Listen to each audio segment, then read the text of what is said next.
Good morning. Beautiful morning in the neighborhood. Hope y'all are doing good. Thank you for watching. Today we're going to be talking about God's wisdom. I'm sure you're like me this week. I'm going to work and I'm thinking and trying to make sense of all the confusing stuff that I'm seeing on TV, trying to make some kind of sense out of it, and that's probably the same with a lot of you. That brought to mind the passage in Proverbs 3 verse 5 and 6. It says, trust in the Lord with all your heart, and lean not on your own understanding. In all your ways acknowledge him, and he will direct your paths. So that we want to think that we know everything and know everything that's going on. That's not the case by any means, because we can be wrong. And you don't want to rely on your understanding when God's understanding is a lot better than what we have. We have to put our faith and trust in God and keep going, carrying on. You know, we want to, and I meant to look this up, but we want to trust our government, and I don't think we can. We have to, our government is run by men, and men are going to be corrupt. And that's that even extends to sometimes to our churches. You know, we have trouble in our churches and stuff.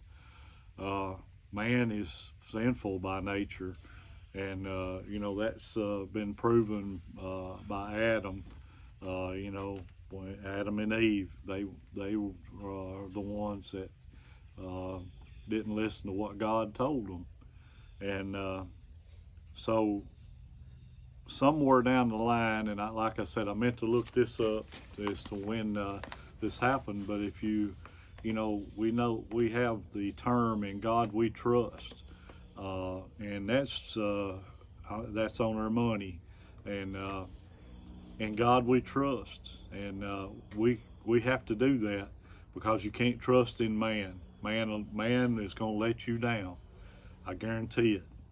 And but in God, we have to put our faith in God. And you know, I think it was like in 1946, they added the one nation under God to our Pledge of Allegiance, and we hopefully can maintain that one nation under God. Right now, we need to pray for our country and pray for our leaders, and we got to keep on going. This is I'm gonna read this again. Trust in the Lord with all your heart, and lean not on your own understanding. In all your ways acknowledge him, and he shall direct your paths. We are told positively that to trust in the Lord, and negatively not to trust in your own understanding. Those two things are mutually exclusive. In other words, if we trust in the Lord, we cannot depend on our own ability to understand everything God is doing. Most of us have a desperate desire to understand, but in so many areas we must acknowledge that we cannot understand. If we must approve of God's ways even when we don't comprehend them.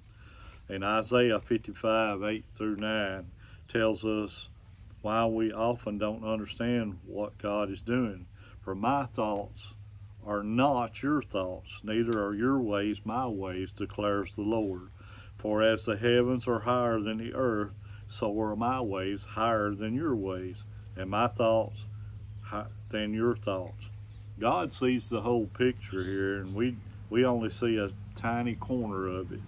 To trust in the Lord with all of our heart means we can't replace our own right to understand above His right to direct our lives as we see fit. As we insist on God's ways making sense in our futile minds, we are setting ourselves up for spiritual trouble. So we've got to depend on God and get closer to God, you know, in times of trouble and bad things going on. We've got to trust in God because we are under God's control if you're a Christian, and we've got to depend on God and for Him to deliver us. One good thing came out of this election that I've been wanting to bring up.